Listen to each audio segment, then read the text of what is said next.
મહુવા ચોકીદારની હત્યા મામલે વપરાયેલી કુહાડી મળી આવી. પોલીસે કરાવ્યું ડિસ્કવરી પંચનામું. આજરોજ તારીખ 14 જુલાઈ 2026 મંગળવારના સવારના 11 કલાકે વાત કરીએ તો મહુવા શહેરના વિટીનગર રોડ પર આવેલી ભવાની રેસિડેન્સીમાં ચોકીદારની હત્યામાં વપરાયેલા કેસમાં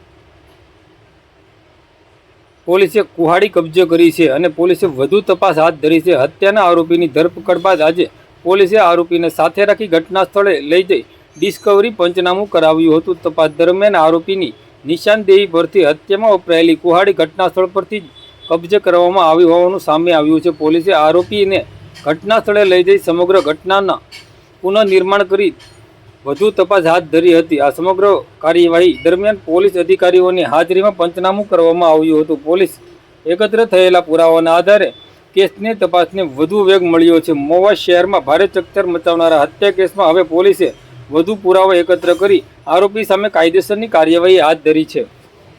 અત્રે ઉલ્લેખનીય છે કે ગઈકાલે ચોકીદારની હત્યા બાદ પોલીસ તુરંત હરકતમાં આવી હતી અને તાત્કાલિક ઘટના બન્યાના થોડાક જ કલાકોમાં આરોપીની ધરપકડ મહુવા પોલીસ દ્વારા કરવામાં આવી હતી.